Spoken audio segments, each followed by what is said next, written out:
Hey, good morning. How you doing? This is the CEO of Forward. My name is Savant. This is another edition of Forward Friday. Today, I'm out here working out. Remember that health is wealth as well. But I want to talk about credit. I'm going to give you quick 17 tips on things that you should know about credit. So I'm pausing into my workout. As you can see what I see, beautiful lake behind me.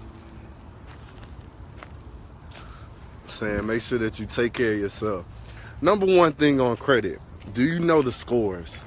Credit scores go between 300 to 850. Those are the scores. There's some people, they're gonna have poor scores, probably in the 500s or lower. There's gonna be people that have fair scores. There's gonna be about 550 to about the 7, and there's the people that have that great score. That's 720 or above. Those people that are going to get improved for that low interest on when they apply for that home loan. Do you know that you have 3 scores? There's 3 different credit bureaus. There's Equifax, there's Experian, and there's TransUnion. And so those are 3 different scores with 3 different reports. And you got to also know that your credit report is not the same as your credit score. Your credit report, what's on there is your history. How many open accounts do you have? How many closed accounts do you have? What's your payment history? Are you paying your bill on time? What's your credit limit? Do you have a $300 credit score? Do you have a $25,000 car loan out? Do you have student loans out? What's your credit limit? What's the balance that you owe on your card? Do you have a $5,000 credit card, but you've used it for $4,000, so that's your balance? Good credit isn't just about credit cards and loans. The reason that you want to really work on getting good credit is because when you apply for that new apartment, it can give you a lower deposit. There's people that's not paying any deposit. There's people that's just paying $500 versus that landlord or that company coming to you and saying, hey, not only do we need that first month rent, but we need that last month rent, and we need that as a security deposit because they want to guarantee that you're able to pay them. What's another thing you should know? If you don't remember anything else from this video, I need you to go to annualcreditreport.com. ANNUALCREDIT report, REPORT.com. You can get 1 free credit report a year. And remember, there's 3 different credit bureaus, so that essentially you're getting 3 a year. And so my best advice for you is to break it down where you get 1 every 4 months so you can see what your credit is looking like, see if there's any fraudulent activity, and if you need to get that deleted and taken off your credit report. Bad credit doesn't have to haunt you. I want you to remember that. It doesn't have to haunt you. The great thing about life is we can always start all over again, and you can go from bad to good, good to great. I need you to remember, how is your credit score determined? I think a lot of people don't know that. What's the biggest percentage of why your credit score is the way it is? 35% of your credit score is determined by your payment history. Are you paying your bills on time? 35%. I know it's like, wow, how's my credit score determined? That's the biggest chunk right there, you paying your bill on time. The other 30%, another high, is credit utilization. What is credit utilization? Okay, let's say you have a $300 credit limit. You just starting out. But you use $250 of that card.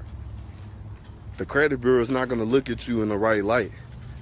You need to be using only 30% or less of your credit. So if you had a $300 limit, that means you should be only using about $90 of that card and paying it off. The other percentage, 15%, is the length of the credit history. There's a lot of people, they don't have established credit history. It's not long. They're looking at your length. How long have you had out this loan? How long have you had this credit card? So it's like, don't be closing. If you have a credit card, keep it open, use it so that you have that credit history. 10% is new credit if you're applying for new cars, you're applying for new loans, and then a credit mix. So you got credit cards, you have loans out there, like the mix of it. Next, there's no single trick to raise your score.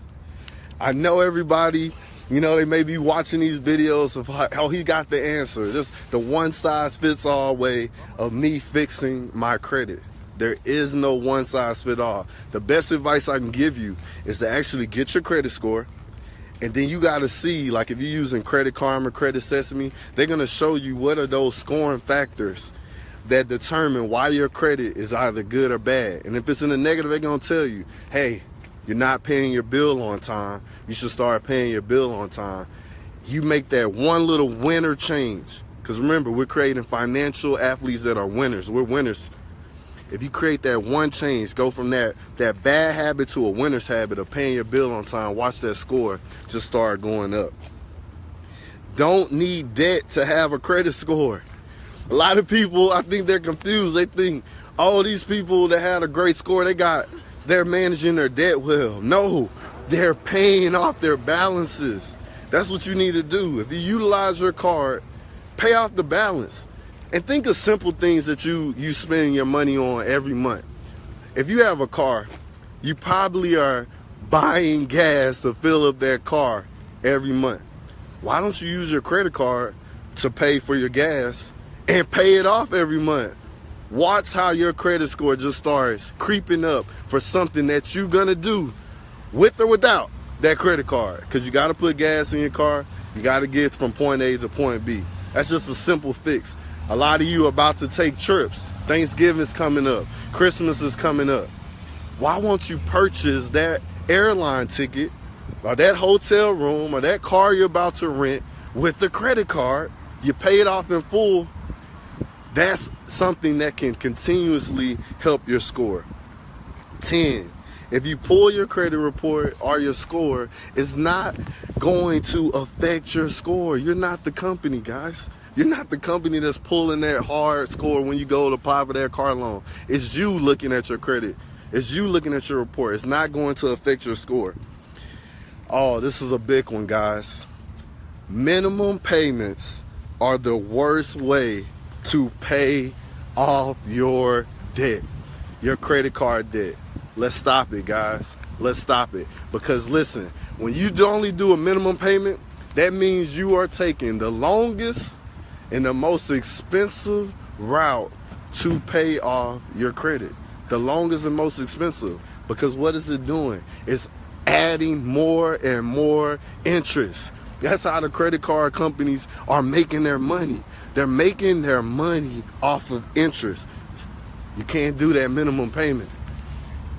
Listen, a lot of people not only are they not paying the minimum payment, they're paying lower than the minimum payment. When you pay lower than the minimum payment, that's considered a missed payment. If you know that your finances may be off this month, check may be a little short, I need you to call that person that you owe. Even when it's family members, you should call them friends. Hey, I don't got it this month. Work out a payment arrangement. You should do the same thing with your credit card companies, with your loans. It's better to have communication with these companies so it's not affecting your score negatively. How do you build your credit history? You got to use your card. You got to use the card. You got to use that credit card. That's how you build your credit history, because you're showing that you're able to use it every month. But this is the kicker. You have to pay it off in full every month. Pay it off. That's why I mentioned earlier, use it to pay for gas to put in your car. Use it for that travel. The holidays is coming off. Pay it off. Oh my God, I know the season is coming. I know Black Friday is coming. I know today the iPhone 10 came out. You need to be wary of the retail cards. Be wary. Because what is that retail credit card they offer you when you go to that register and they say, oh, we're going to take 10% off today? They're getting you to shop more, spend more money, and owe them more money. So be wary of that retail card. Do not max out your credit card, guys. You can't max them out. That's where utilization. If you don't know, you're hearing it here live on Forward Friday. If you have a credit limit, for example, of $300, you should never use more than 30% of your credit limit. Your credit utilization should always be 30% or less. 30% of $300 credit limit is $90. So you should be using $90 or less of that card. You should be paying it in full. That paying it in full is going to keep you from paying interest, keep you out of debt. It's creating payment history. Do not max it out. Do not max it out, guys. If you know that you have some issues, you got to negotiate with your credit card issuer. You got to negotiate. Create a settlement. Oh, you owe something. I'm telling you, say you owe $5,000, you tell that credit card issuer, I only got $2,500, can work out a plan. I think they're going to work out that plan with you guys. You got to negotiate with your credit card issuer to get a payment arrangement or to settle. And then you need to do what is called pay for delete. If you got something negative and you worked out a settlement, have them put it in writing and delete that negative thing off your credit report. That's what communication is a big thing when you're owing people. That includes your family and friends. If you owe somebody something, communicate. Let them know, hey, I get paid on the 5th, not the 1st. I get paid on the 20th, not the 15th. Or I get paid every Friday. Let's work something out. Bad credit doesn't make you a bad person. I need you to remember that. You're not a bad person. In life, we all make mistakes. But the kicker is, the difference between the winners and those that don't win is that they learn from their mistakes. And so now you have learned. I gave you about 16 tips today on credit. Are you going to use those tips to become the winner that I know you already are inside, but now it's time for you to show us so that you can build your credit, you can get approved for that new car loan, you can get approved for that new home mortgage, you can get approved for that new business, and you can be the person you're supposed to be, and that's a winner. Remember to continue to watch every Friday for Forward Friday, because the conversation is with winners, and it's always going to be a little different. Remember to sign up at forwardinc.com. Get on our email list. Every Monday, we're sending out financial tips that can help you. Last Monday was powerful. What is my favorite word? Sign up so you can know. And you can get those 6 tips that I passed out to the followers and subscribers that we have. I hope that you have an amazing day. And remember to always move forward. This is Savant, your coach, signing out.